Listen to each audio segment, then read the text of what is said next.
사랑의 하나님 감사합니다.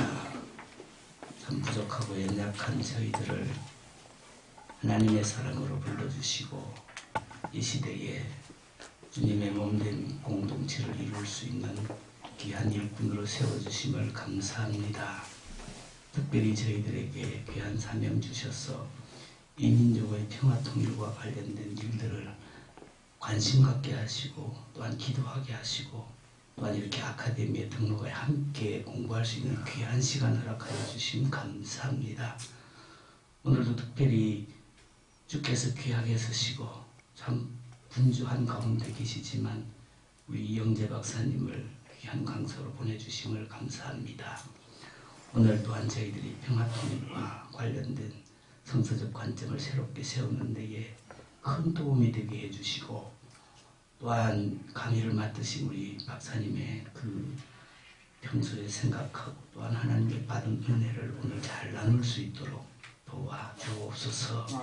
참여하는 저희들에게도 성령께서 감화감동하시사 이 시대에 필요한 용기들을 갖게 하시고 주님 주시는 귀한 방향들을 온전히 바라볼 수 있도록 도와주시기를 원합니다.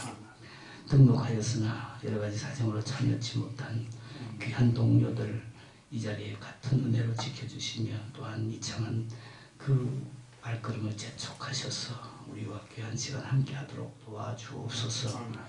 오늘의 모든 강의 일정을 주께 맡겼고 감사하오며 예수님의 이름으로 기도 올리옵나이다. 아멘. 강사 소개는 이미 여러분들 유인물 우리 자료집에 다 나와 있습니다만 특별히 이 소개를 제가 좀 드리면 우리 이영재 박사님 아시는 분들은 잘 아시겠지만 한신 옛날에 수유리에 있을 때 그리고 지금까지도 제가 알기로는 한신에 이분의 성적을 깨신 분이 없다고 들었습니다. 정말 학업에도 뛰어나시고 또 현장도 보면 저 옛날에 80년대 민중교회 운동에도 깊이 참여하시고 현장 깊이 교회도 개척하시고 고생하시다가 또 그 늦은 나이에 영국에 가서 박사학위를 받아오셨는데 늦게 공부해가지고 유학 가서 박사 받는 것도 사실은 이분이 아마 탁월했기 때문에 가능할 것 같습니다. 이분을 귀하게 모셨던 이유는 우리의 현장을 너무나 잘 아시고 지금도 현장에 목회를 하고 계시고 동시에 또 강단에 계속 강의하고 계시고 또 교단을 망라해서 우리 기장교단뿐만 아니라 예장합동청이나 이런 데서도 지금 또 부흥사경에도 인도하시고 그래서 좀 이렇게 사통팔달해서 소통에 아주 능하시고 또 모세 오경 토라에 대해서 전공하신 분들이 많지 않으신데 그런 부분이 참 귀하다고 생각합니다. 이분을 통해서 나름 짧은 시간이지만 좋은 이렇게 이미지를 받았으면 좋겠다. 그래서 모셨습니다. 박수 한번 쳐주시죠.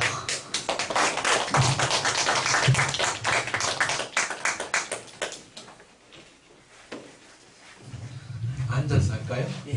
네. 뒤에 잘 보이시나 모르겠습니다. 성경 얘기만 하게요. 운동론 얘기는 안 하고 보통 성일론 그러면은 우리 기독교 운동권에서도 같이 해왔는데 주로 일반의 운동론에 기초해서 이렇게 통일운동을 펼쳤어요.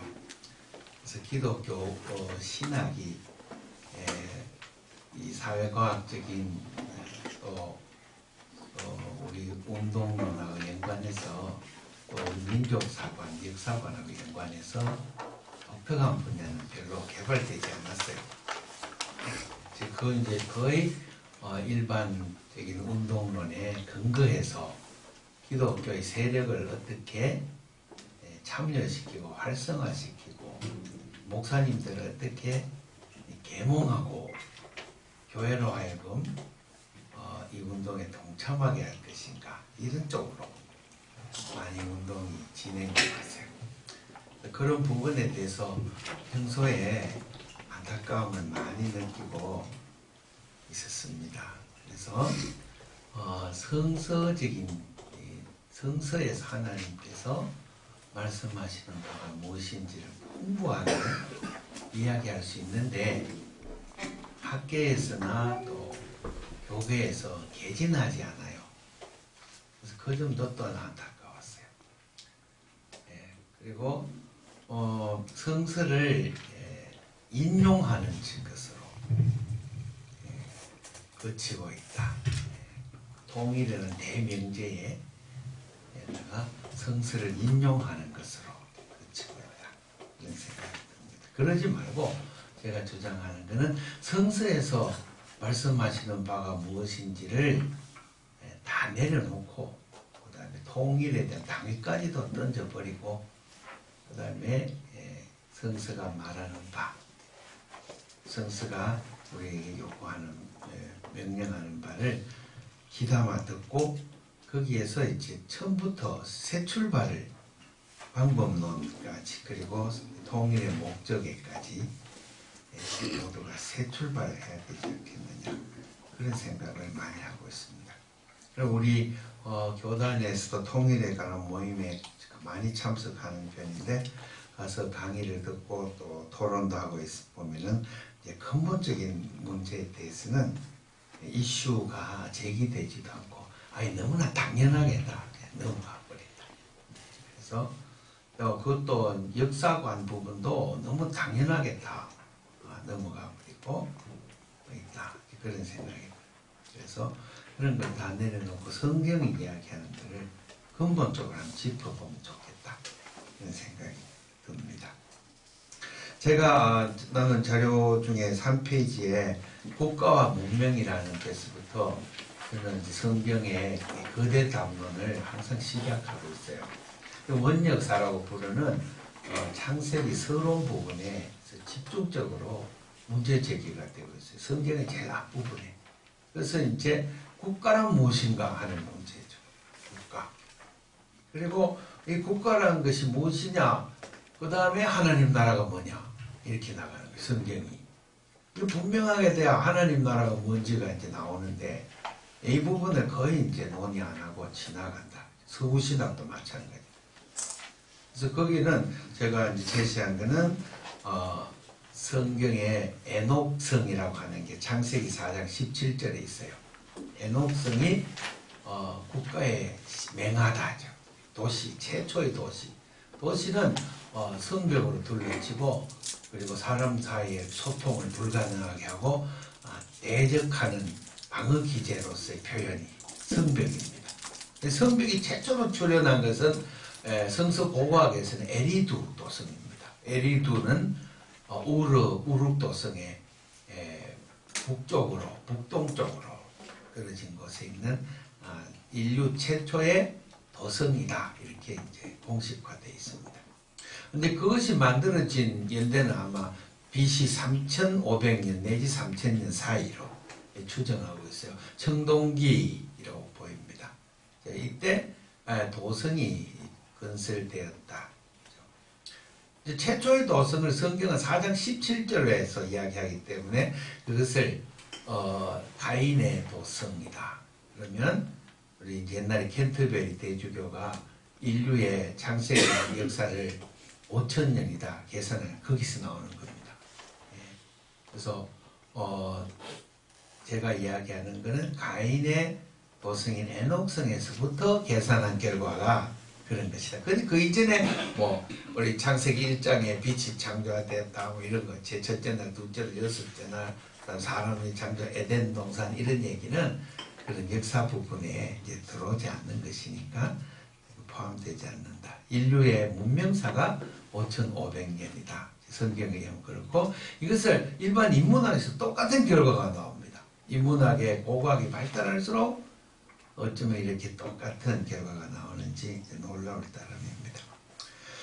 그래서 이 성서의 에녹이라는 도성이 바로 문명의 시발점입니다. 문명이라는 건 시빌라이제이션인데 그것은 시티화, 또 라틴어로 시비스, 시티화, 도시화, 도성화 되는 것을 가리키는데 그 그 히브리 말로는 이르입니다. 이르. 이것은 도성, 도시 이제 이렇게 번역이 되어 있고 성경에는 성읍이라고도 번역되어 있습니다. 이것이 가나안 또는 메소포타미아 지역의 이집트 문명권에 굉장히 번성했습니다.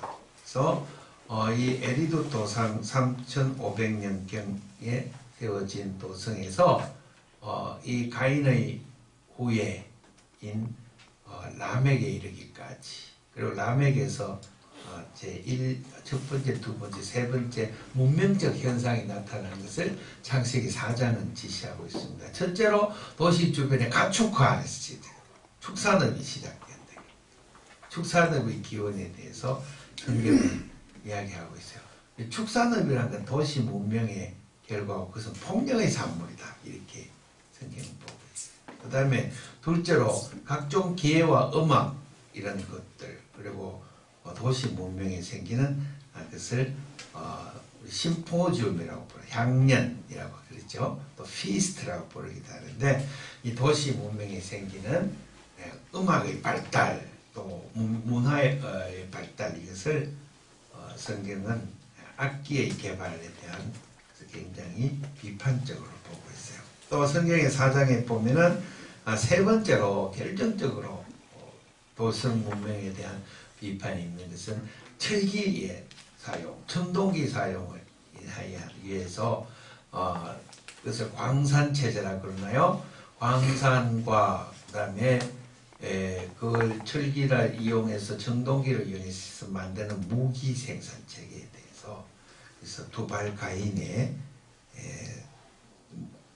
그 생산물을 가인의 문명으로 이렇게 꼽고 있습니다. 그래 그 결과가 성경에 보는 라멕이 두 번이나 겹살인을 저질러서 상처로 말미암아 내가 사람을 죽였고 내 상함으로 인하여 내가 소년을 죽였도다. 그리고 가인은 7배나 저주를 받았지만 나는 11배나 저주를 받았다. 이렇게 77배, 7 곱하기 11 이렇게 이제 도시 문명에 대해서 불행한 문명을 짓는다고 성경은 아주 뼈아프게 이야기를 하고 있습니다. 창세기 1장 29절에는 이 문명에서의 먹을거리 문제가 심히 왜곡된다고 이야기합니다. 1장 29절에 사람의 먹을거리니까 채소니라 해요. 곡식과 열매와 채소.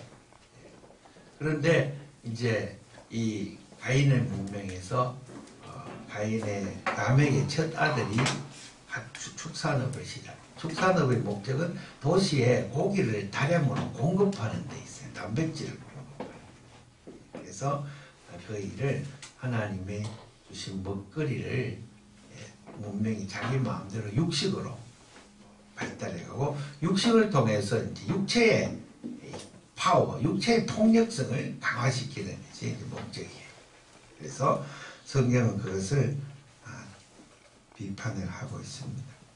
그래서 이것이 바로 국가의 기원이 되는데, 이것을 하나님께서 폭력의 문화를 물 심판으로 다 쓸어버리시고 새 출발을 하는데, 이 노아의 가족에서 함이라는 둘째 아들에게서 영웅들이 출현합니다. 니므롯.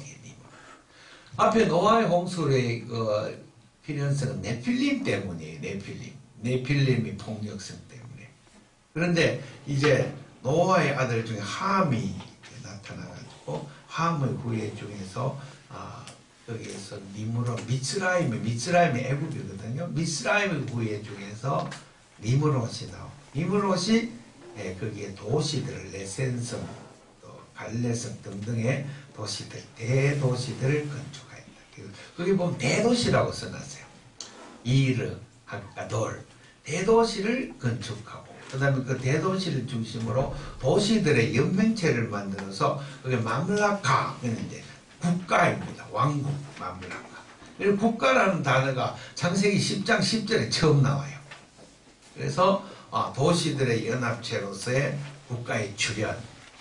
그래서 거기서부터 점점 더 함의 후예들이 거저나가서 가나안에 있는 10개의 도시가 도성이 세워지고 그 다음에 이 10개의 도성들에서 점점 더 폭력 문명이 퍼져나갔다. 이렇게 성경을 이야기합니다. 그리고 이들이 시날평야로 동쪽으로 이동하다가 시날평야는 어디냐? 바빌론 지역입니다. 바빌론으로 메소포타미아 남쪽으로 반달형 레반트 지구를 따라서 가다가 거기서 이제 바벨탑을 쌓았다. 탑이라는 단어는 믹돌인데 우리나라 개념 탑하고는 달라요. 탑은 망대입니다. 그래서 바빌 도성을 이를 쌓아서 거기서 망대를 높이 세우고 그 망대를 하늘 꼭대기까지 올려가지고 하나님을 대적하는 것입니다. 하나님이 뭐 하는지 감시하려고 망대를 하늘 끝까지 쌓아 올렸다. 성경에 그렇게 돼 있어요. 그래서 이 자들이 하나님을 대적함으로 하나님께서 저들에게 언어를 혼잡하게 해서 저들이 통일 단결되는 것을 막으셨어요. 도시와 국가의 특징은 총화 단결이 있어요. 이 총화 단결은 하나님을 대적하는 행위예요. 성경은. 그래서 이 총화 단결을 흐트러버려요. 우리 하나님께서 그렇게 해서 전 땅에 흩어졌다 이렇게 되어 있습니다. 이런 맥락에 이제 반대로 아까 말한 람에게 반대되는 쪽이 아벨, 죽임당한 아벨의 자손들입니다. 이 아벨은 이제 죽임을 당했지만 아벨 대신에 하나님이 세트를 주셨다 이렇게 창세기에 기록되어 있어요. 창세기 4장. 이 대신에란 말은 히브리 말로 타카트인데 대용입니다. 셈을 세트를 주셔서 아벨을 대신 대를 잇게 하시는 겁니다. 그래서 그 대를 이은 자식에게서 에녹 나옵니다. 이 에녹은 에녹성의 에녹하고 글철자가 이름이 똑같은데 이 세트 후에 에녹은 성천하는 에녹입니다. 하나님이 불러서 성천하셨어요. 또 여기에서 머두셀의 아들 라멕이 나오는데 이 라멕의 아들이 노아예요. 그래서 라멕은 이 가인의 후에 라멕하고 이름이 똑같습니다. 동명이인으로 양쪽에 대조법을 세워서 하나는 불행한 문명을 에녹과 라멕, 이쪽에는 하나님의 뜻을 따라 사는 의로운 족속의 하나님 백성의 조상들이죠.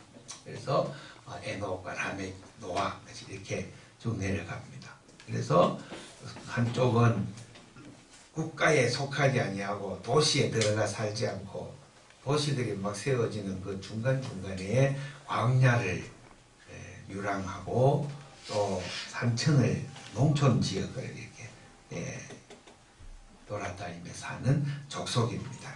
그래서 언제나 이 문명의 세계는 도시가 주력이 되어서 중심으로 끌고 가고 도시 연합으로 국가 권력을 창조해서 국가 권력이 중심으로 가는데 그 사이사이에 이제 함의 형 셈의 족속들이 창세기 10장, 11장에 걸쳐서 거기 쭉 족보가 나오고 있는데 거기는 일단 도성과 국가의 건설하고 관계없는 전혀 다른 형태의 삶의 양식을 가지고 유목을 하면서 양떼를 치면서 그렇게 살아갑니다.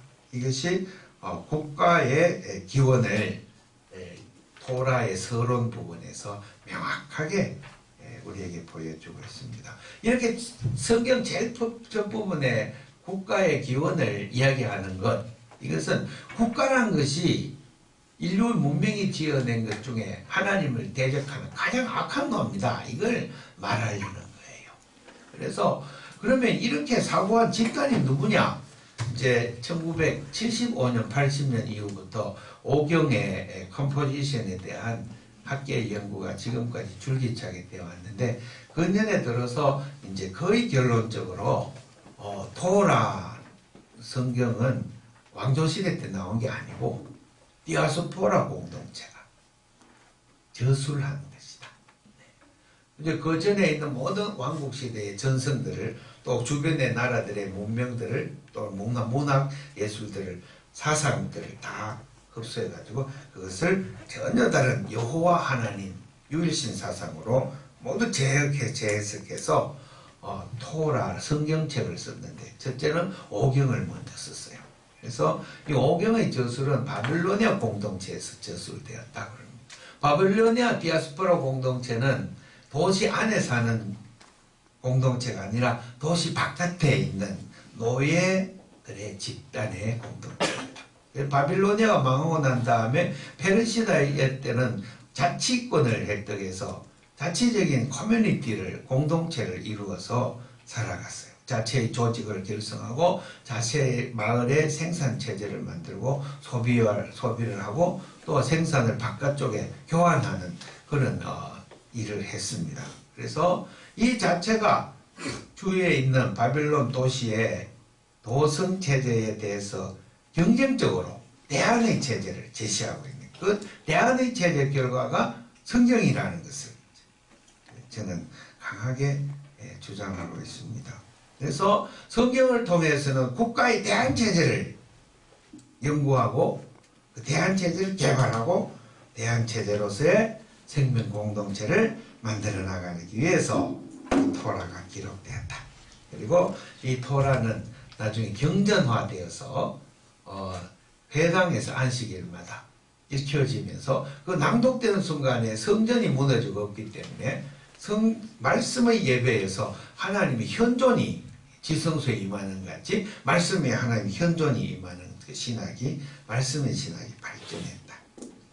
그러므로 성서를 가지고 이제 형성된 우리 기독교는 그동안에 많은 교회사에서 왜곡되고 세속적인 것들이 너무 많이 들어오고 폭력 문화가 교회 안으로 너무 많이 들어왔다.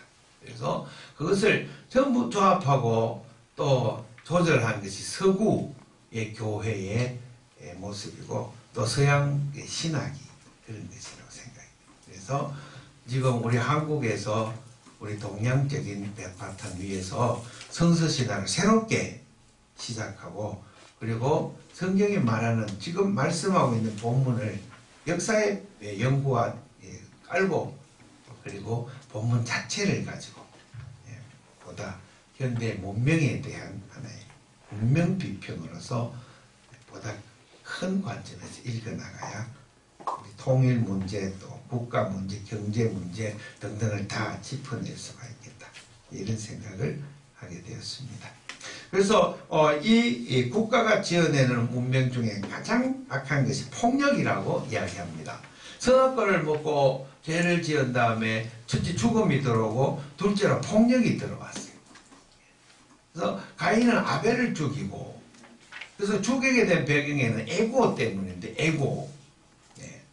그래서 성경은 이 국가의 문제를 국가가 사용하는 폭력을 더 넘어서서 거기를 구성하고 있는 사람들의 에고 문제를 다루고 있습니다. 에고는 죄의 에고, 폭력의 에고가 아니라 그걸 넘어서서 에덴 동산의 에고로 하나님의 형상을 회복하는 에고로 돌아갈 것을 성경은 이야기하고 있습니다. 이 틀에서 성경 전체가 다 기록되어 있다는 것을 볼 수가 있습니다. 그래서 죄는 폭력의 형태를 띈다. 폭력은 구체적인 물리적 폭력뿐만 아니라 말의 폭력, 그 다음에 상대방의 관계, 너와 나의 관계에서 상대를 나에게 종속시키려는 상대를 또 이용해서 나를 달성하려는 모든 시도들을 이제 폭력으로 성경 규정하고 있습니다. 이 국가의 폭력의 결과로 생긴 것이 고대 노예제입니다. 고대 노예제. 성경이 고대 노예제 사회에서 기록되었다는 사실을 너무나 간과하고 있어요. 학자들이. 심지어는 노예제를 정당화하는 학자도 있어요. 노예제도는 불가피한 것이었다. 이런 식으로. 그런 사람들은 성서를 대단히 잘못 왜곡하고 있다고 생각해요. 성서의 출애굽기 제1조에 보면은 10계명 제1조에 20절에 20장에 나는 너희를 애굽 땅에서 종살이 하던 데서 이끌어낸 여호와로라 그런다. 그래서 히브리인의 하나님이다. 나는 히브리인의 하나님이다. 히브리인들은 이스라엘은 내 맏아들이다 그런다. 그래서 고대 노예제 사회에서 폭력에 희생당한 모든 비억압 계층의 하나님이에요. 그래서 이 노예들은 기존의 도시 문명의 학자들과 또 지식인들과 또 지배자들이 영혼이 없는 동물로 규정했어요. 그래서 신의 온총에 떠나버린 영혼이 없는, 다시 말해서 인권이 없는 자들로 노예는 죽여도 그렇게 양심의 가책이 받지 않습니다. 특별히 가장 지성인인 아리스토텔레스의 니코마코스 윤리학에 이 철학이 개진되어 있어요. 노예는 인간이 아니다.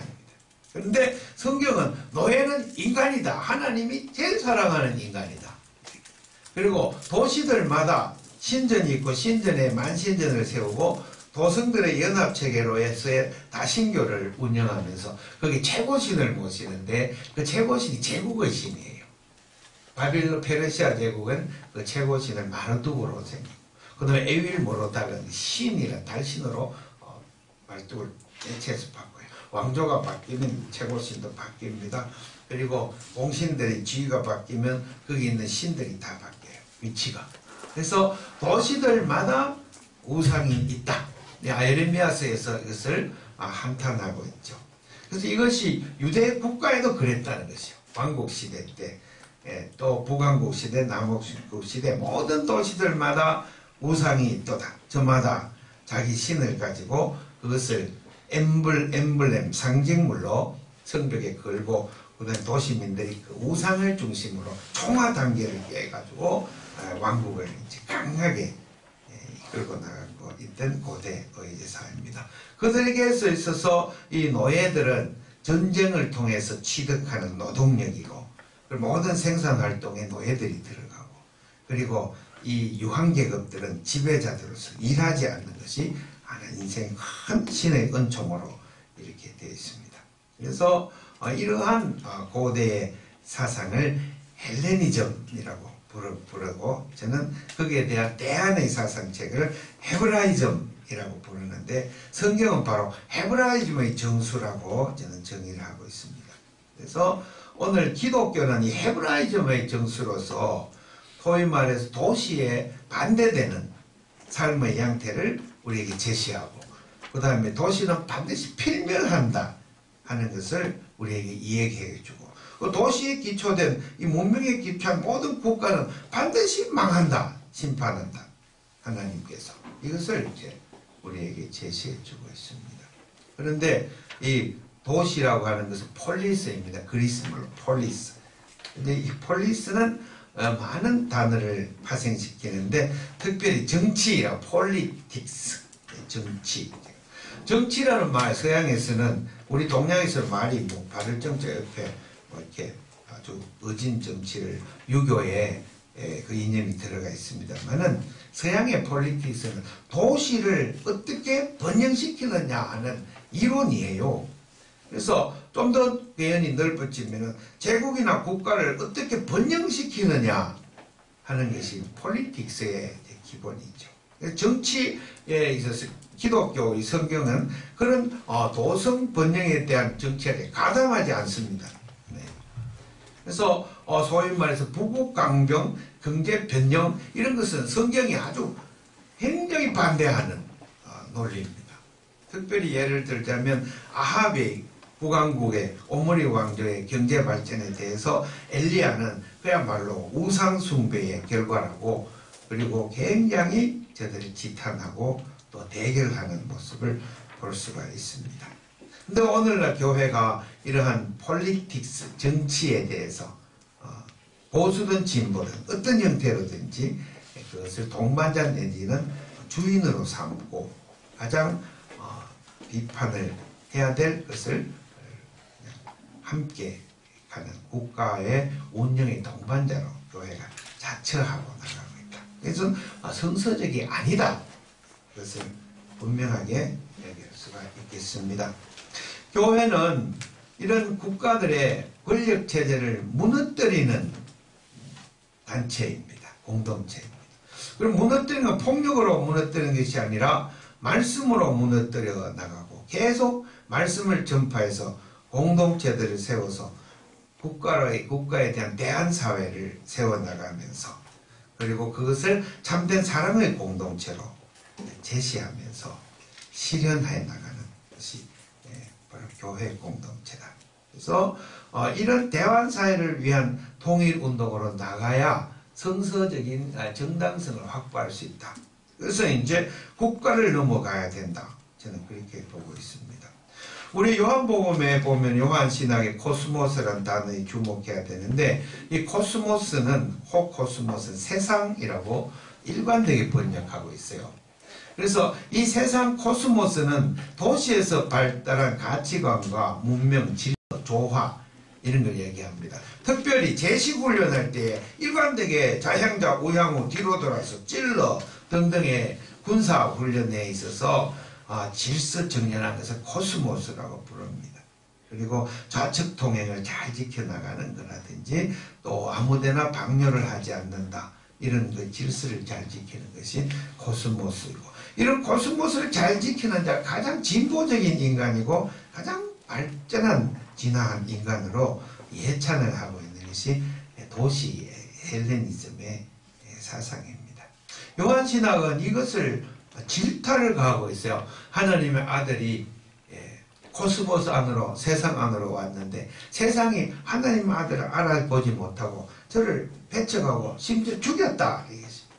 그래서 예수 그리스도를 배척한 세상, 그런 하나님께서는 그런 죄로 물든 폭력에 묻은 세상을 너무나 사랑한 나머지 저들을 구원하기 위해서 그 예수를 보내셨다. 그래서 어두운 이 코스모스 안에 빛을 비추고 예수를 통해서 구원하시려고 시도하셨는데, 예수는 거기에서 고난당하는 방식으로, 십자가에 못 박히는 방식으로 이 코스모스, 도성의 국가의 체제를 대안으로 제시했다. 이것이 요한의 신학입니다.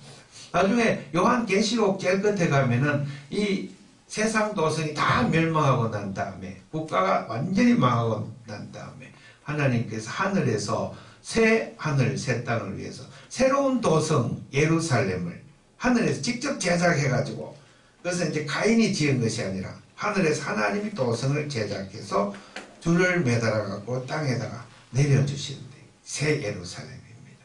거기에는 생명수가 쫙 퍼져나가고 신장로 저 복판에 중앙통에 생명나무를 키우는 생명수가 쭉 흐르고 양쪽에 생명나무들이 막 가로수처럼 막 이어지는 그런 새 도성이 있다고. 그것은 하나님이 지은 도시라고. 그것이 하나님 나라의 비전으로 요한계시록 19장, 20장, 21장에 쭉 나오고 있습니다. 그래서 가인의 에녹 도성 이후에 도시 문명이 노아 홍수 대심판으로 종식되었으나 심판 이후에 다시 니므롯이 도시 국가를 세워서 제국을 창조했지만 하나님께서는 이들을 구원하기 위해서 많은 예언자 선지자를 보내고 또 아브라함을 통해서 이들을 구원하기 위한 작업에 착수를 하셨는데, 지금까지 교회를 통해서 이어오고 있다. 그것입니다. 국가는 국가무장론을 필연적으로 갖고 있습니다. 국가무장론입니다. 사관학교 도서관에 가서 국가무장론에 관한 이론들을 쭉 찾아봤어요. 그래서 거기 보면은 사관학교는 국가라는 것은 이 군대라는 것이 반드시 있어야 되고, 그리고 국방력의 그 필연성을 아주 당연시 여기고 조금도 의심하지 않습니다. 그러나 우리 성경은 이런 국가무장의 필연성을 폭력으로 규정하고 있어요. 철철이 벌어지는 가나안과 그 다음 메소포타미아, 이집트의 전쟁에 대해서 몸서리치는 것이에요. 누가 그랬을까요? 이 도성 바깥에서 고통당하는 노예들입니다. 전쟁 나면 다 병사로 동원이 돼가지고 나가서 많이 학살을 당합니다. 이러한 노예들에게 어떻게 하면은 하나님께서 평화를 주시는가. 그래서 그것이 성경에는 거룩한 전쟁 사상으로 나타납니다. 홀리와입니다. 거룩한 전쟁은 일반 전쟁, 세속 전쟁과 완전히 다릅니다. 전쟁의 목적이 상행위의 가장 고도에 발달한 행위라는 것입니다. 그래서 무역이나 등등에 있어서 일단 전쟁을 벌이면은, 이기면은 영토를 다 빼앗을 수 있고 그 재화를 다 취득할 수 있고 노동력을 다 빼앗을 수가 있습니다. 그래서 이러한 전쟁의 형태에 대해서 거룩한 전쟁은 재화의 취득을 금지합니다. 헤렘법이라고 그래갖고 여호와 하나님께 바친 것을 사람이 취득하면 안 됩니다. 금과 은과 또 우리 아간이 신할산 외투를 숨겼다가 제가 이제 처형을 당했습니다. 그리고 이 근본에 있어서 그 야훼의 거룩한 전쟁은 칼이나 창으로 하는 전쟁이 아니라 하나님은 언약궤를 메고 앞서 나가는 말씀의 전쟁이에요. 이것을 이제 말씀의 공동체 디아스포라가 전쟁하는 새로운 방식으로 내놓은 거예요.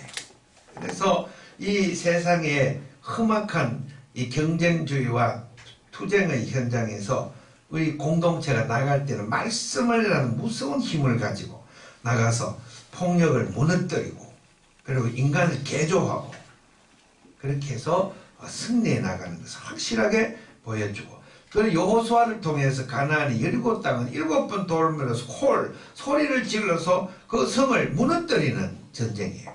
그래서 아이성도 무너뜨리고 베델도 성과 그리고 여호수아 12장에 보면은 가나안 땅에 있는 이 31명의 왕들을 다 처단하고 거기에 있는 도성 그 다음에 고대 노예제 체제를 완전히 다 부정하고 12지파 동맹체제로 변화해서 그래서 복판에 언약궤를 모시고 살아가는 12지파의 조직 형태를 보여주고 있습니다. 이것이 민수기 10장에 있는 하나님 백성의 조직론입니다. 야훼의 거룩한 전쟁이 말씀의 전쟁이라는 것은 믿음이 없이는 받아들일 수 없습니다. 이런 말도 안 되는 듯한 전쟁 사상을 가지고 승리를 한다고 확신하고 나가도록 부추기고 그 다음에 가르치는 것이 토라입니다. 야훼의 거룩한 전쟁은 말씀의 전쟁임을 오경이 분명히 제시하는데 남과 북의 통일을 위한 교회의 선교 대응도 근본으로 이 야훼의 거룩한 전쟁의 사상에 근거해서 남측에 대한 전쟁과 북측에 대한 전쟁 두 가지를 언제나 분명하게 제시할 수 있어야 된다 하는 것이 제 생각입니다.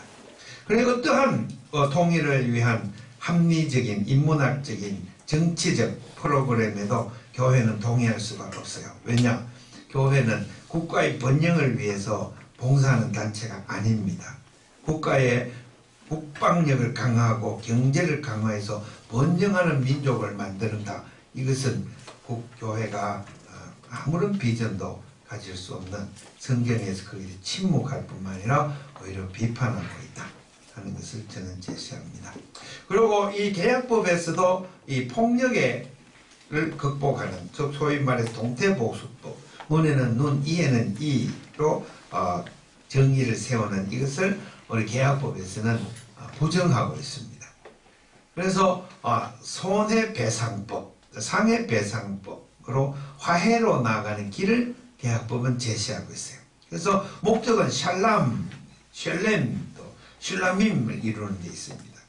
그것은 손해본 자들의 손해를 피해를 보상해주고 배상해줌으로써 거기서 다시 화해의 관계를 이루어 나가는 길을 제시하고 있습니다.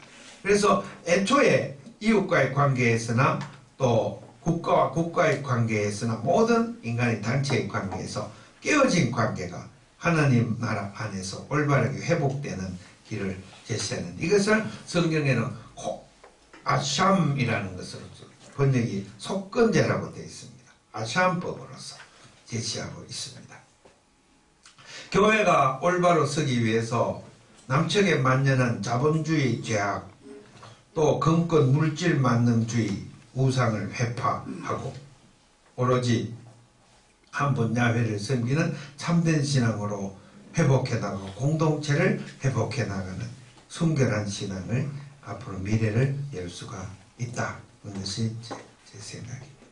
에스겔의 통일의 환상에 보면은 남과 북이 이제 하나가 되어서 막대기가 죽은 뼈들이 다 살아난다는 것을 잘못 이해하면은 이 남한과 북한에 적용할 수가 있습니다. 그러나 그것은 주석을 한 결과 그것은 그렇지 않습니다.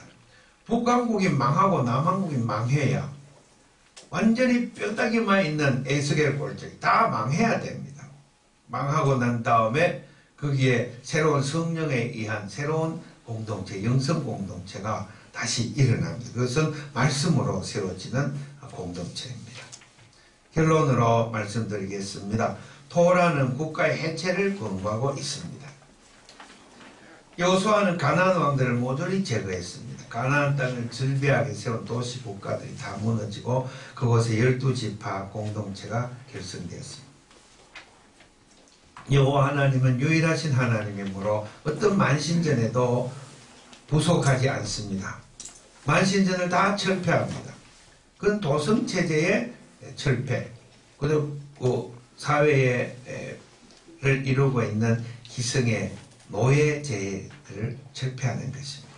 모든 도시 국가마다 저마다 신을 표현하고 도시들 사이 위계 질서를 만신전으로 표현하는 데에 유일신 여호와는 그것을 초월하고 홀로 계시며 그것들 모두 무너뜨리는 하나님이십니다. 그들은 바로 고통당하는 도시에서 국가에서 고통당하는 히브리 노예들을 해방시키시는 오직 한 분밖에 없으시는 창조주이십니다.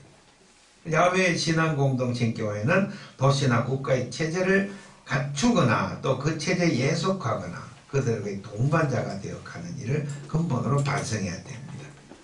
야훼의 백성은 세상의 국가 체제와는 전혀 차원이 다른 공동체의 형태로 존재할 수밖에 없다. 야훼의 법은 사랑이라는 한 단어로 요약된다. 하나님 사랑과 이웃 사랑, 이 두 축으로 펼쳐지는 하나님의 뜻을 따라 교회는 세상의 질비한 국가들 가운데에서 하나님의 백성으로서 사랑의 공동체로 살아가야 한다. 에스겔의 비전 중에서 우리 하나님의 나라의 공동체를 부르기를 열국 광야를 헤쳐나가는 이스라엘이라는 개념입니다. 열국이라는 광야가 펼쳐져 있는데 그 도시들 사이사이를 헤쳐나가는 열국 광야의 이스라엘을 에스겔서는 제시하고 있습니다. 이것이 바로 교회가 존재하는 이유입니다. 성서는 교회로 하여금 국가의 종로를 하지 말 것, 국가의 번영을 위해 봉사하지 말 것을 권면합니다. 교회는 국가를 무너뜨려야 합니다.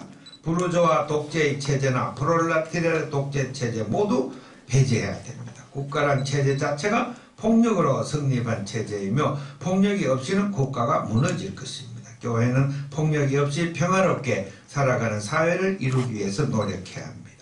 그리스도의 십자가가 바로 폭력에 희생된 예수의 죽음을 상징하기 때문입니다.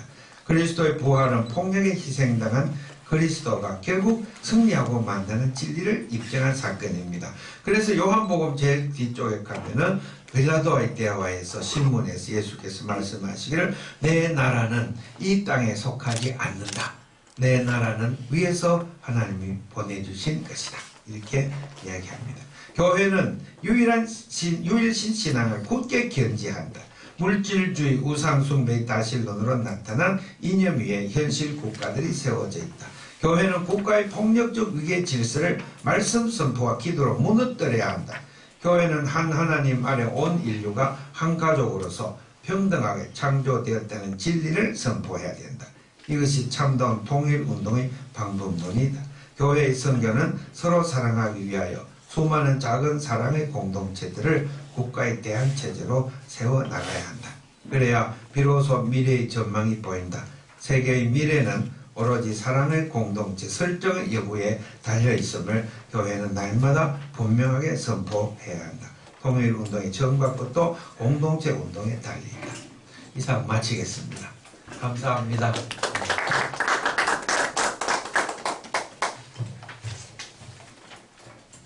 위원장님 나오셨는데 의심탄약에 대화하시면 좋겠습니다.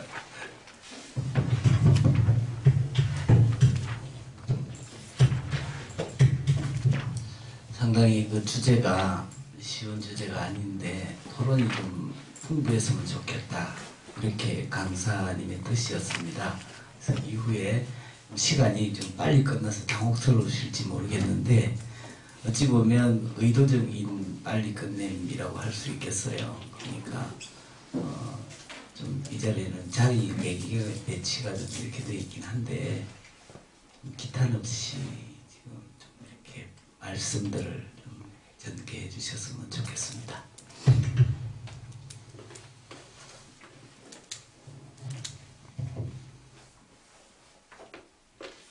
저 질문입니다. 지금 발제는 잘 들었습니다. 발제하시면서 대한공동체 말씀하시고 그것에 대한 국가체제 해상 말씀하셨는데 굉장히 어찌 보면 무서운 이야기잖아요. 지금 사는 세상에서. 무서워지. 예. 근데 본인이 말씀하실 때 아까 폭력 말씀하실 때 에덴 동산의 에고를 회복하는 것이 결국은 저는 이 국가체제 해체와 대한공동체를 이루는 일이라고 이해를 했는데요. 목사님께서 생각하시는 오늘날의 에덴 동산 에고의 회복이란 게 이상적인 게 아니라 현실적으로 지금 어떤 모습인지 어떤 모습이어야만 한다고 생각하시는지. 고대의 디아스포라 공동체의 전통을 오늘에 살려내야 된다고 봅니다. 예수님 추구했던 것들. 그것을 이제 거듭나는 삶, 요한복음이 제시되어 있는데 이 세상에 어떤 물질 운동에도 종속되지 않은 영적인 영성 공동체로서 신앙 공동체를 도시 한복판에 계속 세워나가는 거예요. 또 도시 바깥에 농촌도 도시의 일부라고 현대는 그렇게 규정할 수 있습니다. 모든 상업 중에 다 지배하고 있습니다. 이 속에 에베소 도성에 들어가서 바울이 공동체 운동 3년에서 쫓겨나잖아요. 도망가게 되는데 그와 같은 때 안의 사고 체제를 이루는 공동체를 세워나가서 맹렬한 스트라글을 일으켜야 된다. 너무나 쉽게 적응하고 너무 쉽게 타협해서 교회가 있어도 하나도 위협이 안 된다. 그죠? 타락한 모습이죠. 비성서적 교회다. 그렇게 생각해요. 그게 가능하다고 보시는 거예요? 네, 신학이부터 뒤집어져야 돼. 신학이 전부 다 왜곡시키고 있다. 단계적으로 신앙인들이나 신학생들이나 목사님들이 첫 번째로 해야 될 일이 신학 운동이라고 생각하시나요? 성경 운동이라고 봅니다. 성서 말씀대로 살자 운동을 계속 해야 된다고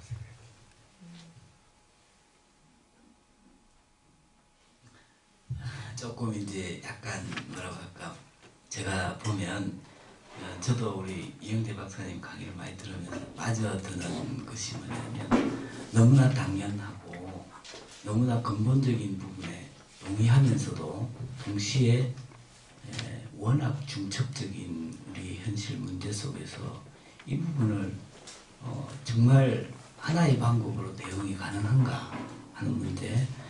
그래서 사실상 방법이 없는 것 아니냐, 이제 이런 어떤 믿음 없는 태도가 바로 나올 수 있다라는 점인데, 지금 질문하는 게 아마 그런. 아니, 저 믿음은 있는데요. 아니 사실 우리들이 이게 우리가 말로만 믿음과는 관계없이 실제로 구체적인 방안에 있어서 결국 다시 원점으로 돌아가는, 아무 일도 할 수 없는 어떤 그런 이제 함정에 우리가 빠질 수 있는 점이 있거든요. 저도 사실 그 강사님께도 여쭙고 싶어요. 도시 문명하지만 지금 우리의 토대가 물질 문명 위에 있는데 이 문명을 뒤집게 하는 것이 단순히 그냥 공동체 운동만으로 가능한 것인지, 그리고 이 국가를 붕괴시키는 과정에서 결국 어떻게 보면 에녹성의 임자들이 더 노리고 있는 바가 아닌지. 왜냐하면 선한 방향으로 뭔가 무너뜨리려고 했는데 거꾸로 악한 놈들은 가만히 힘 비축하고 있다. 다 무너뜨렸니? 그러면 내가 다 할게. 뭐 이렇게 될 수도 있지 않나 하는 생각이 들거든요. 그래서 논의를 많이 해야 된다고 봅니다. 논의를 너무 안 한다는 게 제 주장이에요. 대한사회 최고의 운동 기독교에서 너무 논의를 안 한다. 통일은 한쪽도 흡수도 이쪽도 국가로 되는 건 다 바람직하지 않아. 뭔가 다른 체제로 나가야 돼. 제 생각에는 이런 폭력 체제를 버리고 영구 평화 체제로 나가는 게 제일 좋겠다.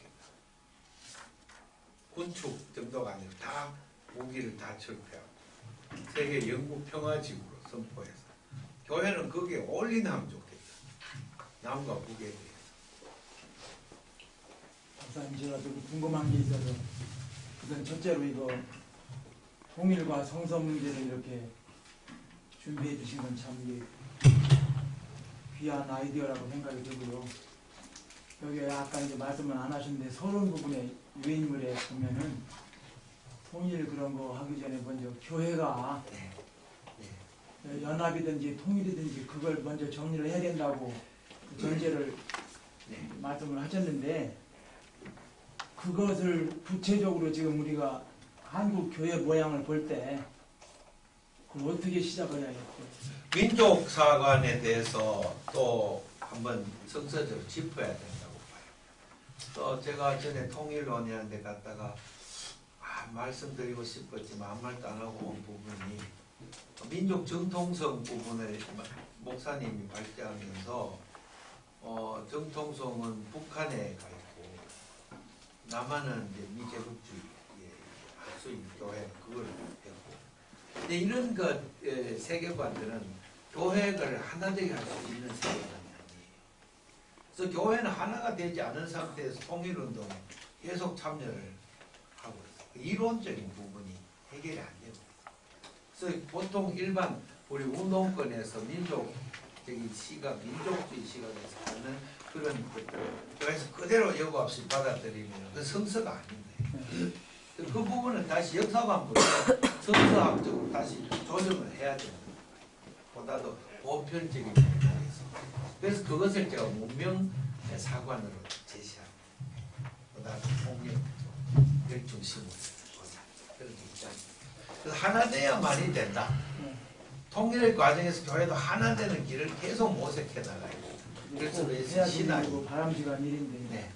지난번에도 여기도 이재정 장관님 말씀하시면서 뭐 연합교회 같은 걸 잠깐 말씀을 하셨는데 우리나라 지금 교회 너무 분열이 많이 되어 있고 네. 또 그런 모양 때문에 교회가 힘을 못 쓰는데 먼저 그런 것을 하려면 기장 쪽에서라도 어떤 그 돈을 보이는 입장에서라도 어떤 그 기존 이 체제를 좀 해체하는 그 모범을 좀 먼저 보이든지 먼저 실천보다 이론이 계속 나와야 된다고 봅니다. 보수 측의 교회를 좀 안을 수 있는 그런 말을 누가 좀 하든지 그렇죠. 그것도 많이 나오고 그 목사님들이 써야 돼요. 저는 현장에 있는 목사님들이 해야 돼요. 여태까지 우리 기장교회 어떤 모임이나 행사 그런 데 가보면 계속 주류가 무슨 주류냐면 순복음교회를 비난하고 합동 측을 흉보고 네, 그렇게 돼 있죠. 그렇게 하고 있단 말이에요. 그건 대안이 될 수가 없습니다. 네. 네. 그렇다고 해서 기장이 뭐 좀 잘했냐 그것도 아닌데 그 공감. 한 가지 네. 성서적인 건데요. 가인을 왜 하나님이 왜 보호했습니까? 보호한 게 아니라 네. 네, 표를 주었죠. 어쨌든 네, 죽이지 말라고. 네. 그래서 하나님의 징벌에 대해서 창세기 2장 17절에 선악과를 먹으면 반드시 죽으리라고 해요. 네. 그래서 죽음이 이미 들어와 있는데 근데 가인이 아벨을 죽인 다음에 이제 가인은 두려워하는 게 나를 만나는 자보다 나를 죽일까 두렵습니다. 그래서 하나님이 그를 보호하는 표를 주셨다.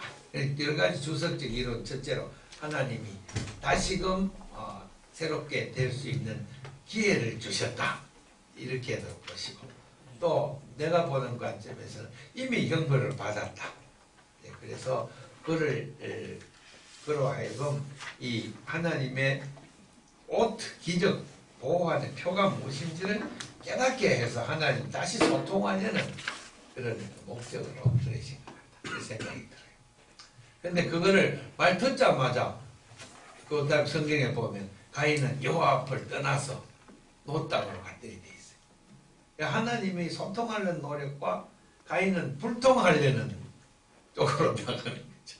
그래서 4장 17절에 도성을 지었다. 도성은 벽이잖아요. 벽을 너와 나 사이에 벽을 쌓았다. 이렇게 성경은 일반적으로 그 벽을 하나의 또 안식처로도 볼 수 있는 거 아니겠습니까? 안식처로 볼 수도 있겠죠. 예. 내 동아리 안에서 적군으로부터 어떤 도전 세력 쉘터가 될 수 있어요. 그거 도피성 관념입니다. 뒤에 가면은 레위기 또 민수기에 가면은 도성을 다 무너뜨리고 거기에 48개의 도피성 또 6개의 레위인 도성을 써요. 그것은 생명을 살리는 도성이에요. 그 기능을 회복하라고 토라는 이야기라고. 목사님께서 하고 계시는 공동체 운동이나 혹은 적어도 이 정도는 돼야지 귀감을 삼고 있는 모델, 어떤 바라보는 점, 그런 이야기 좀 해주시면 좋겠네요. 네. 제가 이제 이 얘기를 하면서 만났던 목사님들 중에 이런 비전을 갖고 나가는 분들이 몇 명 있어요. 또 최근에는 이렇게 모임을 갖고 생명 공동체, 교회를 생명 공동체로 일궈내려는 일이 있는데, 합동에 보면 개혁파의 최철호 목사 같은 분이 이제 공동체 운동을 하고 있고, 또 그분은 이제 그렇게 되는 이론을 저에게서 많이 이제 같이 성서적인 서포트를 했습니다. 또 우리 기장에는 저하고 같이 이제 쭉 같이 공부해 오신 또 조익표 목사, 조익표 목사가 그 일을 이제 과감하게 실천하고, 우리 전주에서는 최근에 양진규 목사가 새누리교회가 그것은 뭐냐면 초대교회, 사도행전교회를 먼저 만들자입니다. 성도들이 일단은 갖고 있는 그 봉급을 다 교회에다가 통장에 다 태우고, 사유재산을 전부 다 버리고 교회에다가 내고, 그 다음에 공유해서 쓰는 운동입니다. 그래서 먹고 사는 데서부터 완전 공유로 나가고, 그리고 함께 살고 사랑하는 공동체를 통해서 교회를 완전 사람으로만 이루어지는 공동체를 만들어내는 것이, 그 다음에 영성 공동체로 나가는 것이죠. 그것이 영성이라면 우리가 말하는 왜곡된 영성이 아니라 우리 창조 세계와 환경이 다 이루어지는 지역 순환적인 공동체로 만들어 나가는 운동이 발화되고 있다. 이 교회의 대안으로서, 또 앞으로 국가의 대안으로서 이런 공동체 운동이 일어나서 미래를 좀 밝게 나가서 좋겠다. 그래서 항상 기도하는 제목입니다. 이 이론에 대해서 보면은 루터의 두 항목 이론은 완전히 뭐 서로 반대적인 입장이 잘못된 거 아니겠습니까? 어거스틴의 또 신국론도 그렇게 비판할 수가 있습니다. 현실주의로 결합한 것이죠. 그래서 우리 개신교의 유럽적인 형태는 국가와의 동반자의 이론. 그래서 그것은 마음 본받을 바가 못 된다. 저는 그렇게 생각합니다. 성서적이지 않다.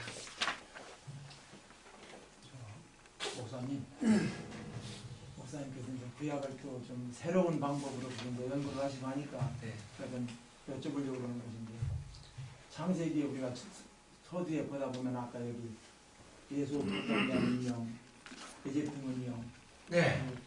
말씀이 이제 나오시고 하는데, 창세기 그 서두쯤에 보면은 4가지 강이 흐르는 예. 그 말씀이 보이죠. 물사상입니다. 생명수. 근데 그 4가지 강에 관해서 지금 무슨 정설이 없지요? 정서는 이것이 에스겔의 성전에서 흘러나오는 물사상하고, 그 다음에 거기 있는 그 에덴 동산의 물사상이 같은 맥락이에요. 정상적으로. 그리고 신약에 오면 요한계시록에 물이, 생명수가 끝에 막 흘러나가요. 그 같은 사상. 그래서 물의 회복입니다. 물. 오염된 물. 이 회복시켜야 돼요. 생명수로 회복시켜요. 육각수로. 그래서 보통 그 옛날 뭐 도주적인 사람들이 성서 강의하는 것 중에 이 강에 관해서 뭐 위치를 찾아보려고 하고, 현재 그게 어떤 강이냐 뭐 그런 쪽으로 찾아보려고 하는데, 그것은 연결이 안 되잖아요. 예, 축자연감설과 또 성서과학과 과학화시키려고 하는 모든 시도들은 잘못된 것이죠. 네. 잘못된 것입니다. 그래서 그 네 강하고 여기 조금 아까 그 인명 시초하고 관계를 볼 때 인류 역사에 대체로 4가지 큰 문명이 있었던 걸로 이제 나타난 걸로 보면 그 내 강하고 그게 어떤 관련이 좀 있지 않을까. 저는 그렇게 생각 안 합니다. 저는 그건 더 연구해 보십시오. 통일의 관계에서 이 기본적인 이런 베이스, 성경적 베이스가 충분히 논의가 더 많이 되면서 통일 운동에 좀 가담했으면 좋겠다 하는 생각입니다. 그러니까 중요하게 어떤 답을 혹은 어떤 경로들을 제시하신다기보다는 이 통일운동에 임하는 교회와 우리 성도들이 어떤 성서적 관점을 가져야 하며 또 그런 점에서 끊임없이 이 문제에 대해서 질문하고 또 문제 제기하고 궁금해하면서 어떤 경로들을 바라봐야 되지 않는가, 저는 그렇게 받아들입니다. 사실은 굉장히 제가 평소에도 이런 생각을 많이 하고 또 저도 공동체 운동에 관심이 많고 통일운동에 직접 이렇게 일선에 서 있으면서도 정말 이 대목은 저도 의문스러운 부분이 많습니다. 왜냐하면 교회 공동체가 아까 조익표 목사님 말씀하셨는데 우리 서울에 아마 계신 소비자 공동체를 얘기한 거예요. 교회는 생산보다는 일단 소비 활동에다가 오늘날의 교회 공동체가 초대 교회로 본받아가려면 모든 것을 다 정회원이라, 말하자면은 교회의 정교인이에요. 그게 굉장히 자격이 까다롭습니다. 나머지는 참여하는 교인이에요. 근데 이 교인들은 자기의 모든 것을 교회에다가 다 생산한, 오늘 월급을 내가 400만 원을 받았다 그러면 그게 다 교회 통장으로 들어갑니다. 그리고 교회에서는 그 집에 필요한 모든 아이들 교육비까지 다 나가요. 그걸 교회가 총괄을 합니다. 굉장히 궁금하지 않습니까? 근데 이제 실직을 해가 돈이 없다. 그렇지만 그 집에 아이들 학원 가야 된다고 다 교회에서 나갑니다. 그런 방식으로 지금 아주 뭐라고 할까, 혁명적이라고 할까, 정말 실행하기 힘든 거를 실제로 지금 실행하고 계시거든요. 이게 실험적이긴 합니다. 근데 이제 제가 그거 대단하다라고 보면서 또 한편으로는 그런 공동체를 이루면서 그 공동체가 지금 우리 사회 혹은 우리 사회 근간을 뒤흔들고 있는 이런 분단의 문제나 혹은 정의의 문제나 이런 문제에 대해서 그렇게 액티브하지 않더라는 거죠. 이제 그 점에 대해서 참 물론 그거 하기도 힘든 일이고 또 일하기도 힘든데 교회가 그러면 모든 걸 다 끌어안아야 되냐? 제 자신도 교회를 지금 개척해서 지금 25년 동안 목회를 하면서도 참 그 대목이 힘든 것 같아요. 좀 담임 목사로서 정말 교회를 그냥 제도적으로 운영하는 그거는 아니란 말이에요. 그거는 분명히 아니고 정말 야훼 하나님의 교회를 공동체로서 이끌어 가야 되는데 이 어느 점까지 이게 현실적으로 가능한 것인가, 이제 그런 점에 대해서는 항상 머릿속에 메시지를 준비할 때마다 그런 아픔 내지는 한계를 느낍니다. 그래서 이게 토론으로 될 문제일까? 과연 아까 처음에 질문하신 것처럼 이 도저히 불가능한 얘기를 지금 하시고 계시는 거 아닌가, 이제 이런 생각까지도, 믿음 없는 태도죠 사실은. 그런 게 그런 점들이 이 강의가 주는 정말 좀 이 근본적인 메디컬함이라고 생각이 듭니다. 뭐 토론이라기보다 저 뒤에 말씀. 어쨌든 통일이라는 문제는 굉장히 복합적인 국제적인 정치 지형과도 굉장히 크게 맞물려 있는 숙제인데요. 그 과정에서 어쨌든 그러니까 목사님께서 말씀하시는 부분들이 어떻게 통일운동을 바라봐야, 기독교인으로서 어떻게 통일운동을 바라봐야 되는가, 그것이 성서는 어떤 그런 기본적인 관점과 입장에 대해서 어떻게 말하고 있느냐에 대한 부분인 것 같은데, 결국에는 어쨌든 통일운동 또는 통일이라는 부분들은 굉장히 현실적인 문제일 수밖에 없다라는 거죠. 그런 측면에서 봤을 때 비폭력, 평화, 비무장에 대한 이런 이야기들이 어떻게 보면 이렇게 정치적인 어떤 과정 또는 사회적인 이 여론의 과정들을 거치면서 소위 말하면 북을 악마화하는데 이용될 수도 있겠다. 뭐 이렇게 예로 들면 그럴 수도 있겠다라는 좀 생각이 드는데 그러니까 기독교인들 또한도 굉장히 이 통일운동에 나서면서 기본적 입장도 중요하지만 이런 어떤 치밀함도 되게 중요하다라고 좀 생각을 하는데 그런 측면에서 봤을 때 박사님께서 생각하시는 이 통일 과정에서 기독교인들이 물론 이제 제 개인적인 생각으로는 공동체 운동 이런 거 되게 중요하죠. 근데 그것만 가지고 이 현실을 돌파해내기 굉장히 시급한 어떤 통일 문제를 해내기에는 지금 부족한 감이 있다라는 좀 느낌이 들거든요. 생각하실 때 가장 기독교인들이 가장 이것은 집중적으로 우리만의 것으로 가져가야 될 통일운동의 한 영역으로 친다라고 하면 어떤 부분을 말씀하시겠어요? 이게 어려운 문제인데 저는 이제 일단 통일의 목적을 부국 강병의 민족 번영에 두면 안 된다. 교회는 그것 별로 성서적 근거가 없다. 예컨대 맨날 우리 민족은 침략만 당해다가 통일해갖고 만주까지 한번 뻗어나가보자 이런 사고방식 아주 악한 사고방식 그런 거는 교회가 계속 버리고 그리고 둘째로 역사를 보는 눈에 있어 성경이 보는 대로 특히 엘리야 주석하면서 제가 강하게 깨닫고 또 반성하고 회개한 부분인데 우리가 역사를 움직여 나간다고 하는 사고는 버려야 된다. 탈역사입니다. 탈역. 둘째로 탈정치예요. 제가 제시하고 있는. 그래서 참 생명의 길을 찾아서 성경이 제시하고 있는 것은 지금 여기서 하나님 나라를 이루어서 아주 행복하게 사는 길이에요. 공동체로서. 그리고 뭐해서 매일 기도하는 거죠. 통일에 대해서. 그리고 평화에 대해서 계속 기도하는 운동을 확산해 나가야 된다. 그리고 말씀을 계속 평화, 그 다음에 무장 해제, 비폭력, 반폭력이죠. 운동을 계속 교회가 공동체 단위에서 지방 단위에서 계속 해나가야 돼요. 그것밖에 없다. 그러고 나머지 역사 움직이는 건 창조주 하나님 하시는 일이다. 강하게 믿고 나가면 된다.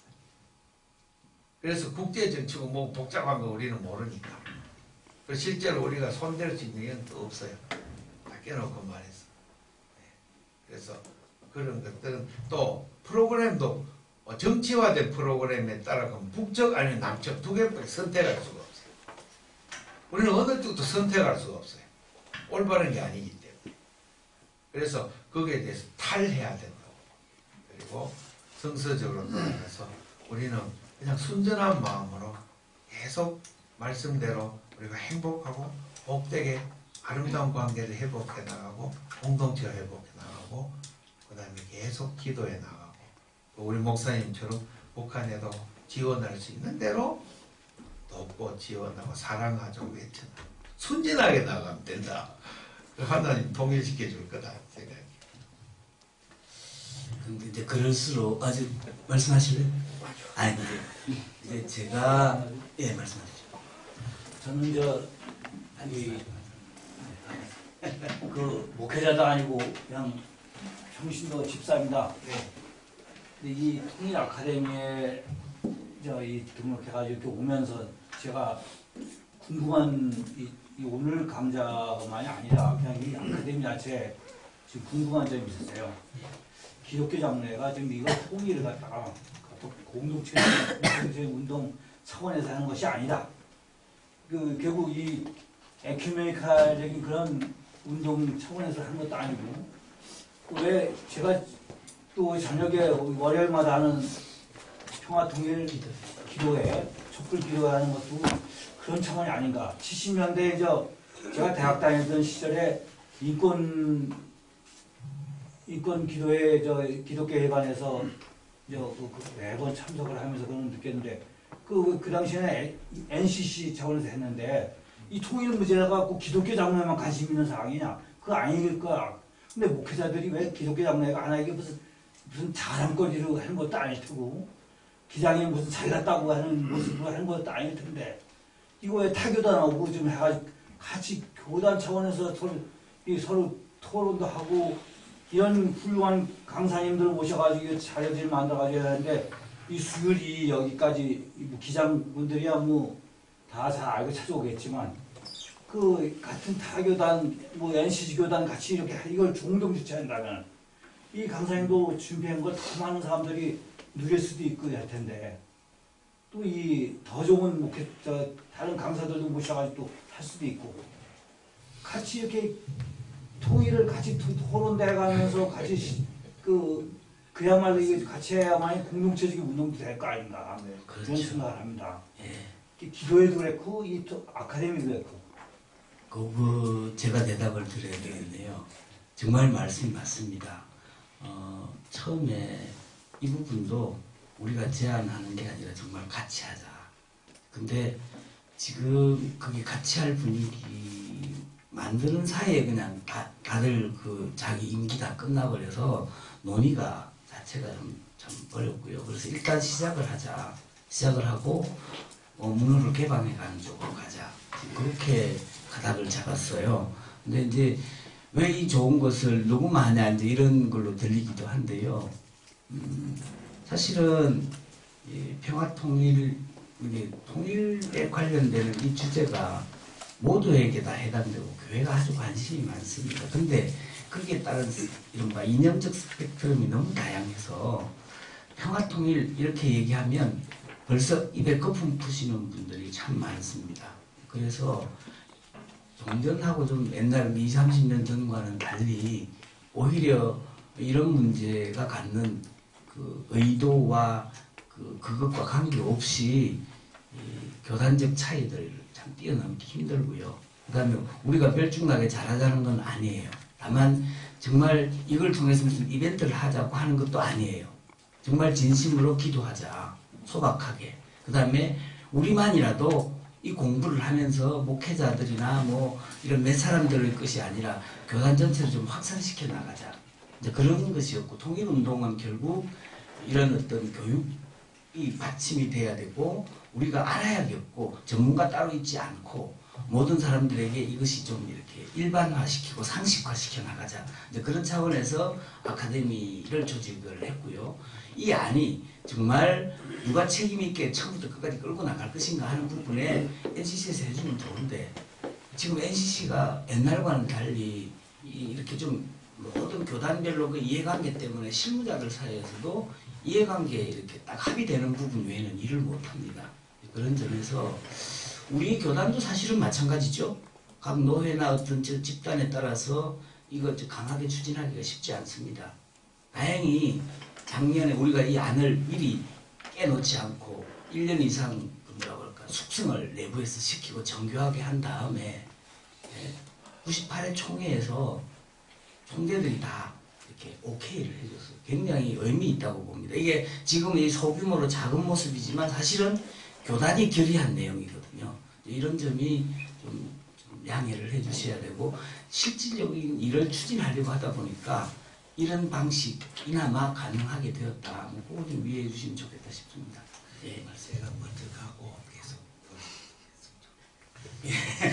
수업이 있어요. 지금 우리 이영재 박사님이 그 THD 박사과정 지금 수업이 아마 곧 이어지나 봐요. 근데 이제 우리 시간 아직 많이 남았습니다. 그래서 아마 이제 청탁을 애매하게 두 분 받아서 지금 부랴부랴 가셔야 되는데 간다고 해서 뭐 조기 수업 끝나는 것이 아니고 기왕에 얘기판 벌어진 거 뭐 제가 좀 부족하지만 성서적인 건 제가 제대로 뒷받침을 못하겠습니다만 저도 의문이 있고 답이 없더라도 그냥 우리 한번 얘기들을 계속 이어가는 걸로 하십시다. 자, 우리 박사님 가실 때 박수 한번 쳐주시고. 감사합니다.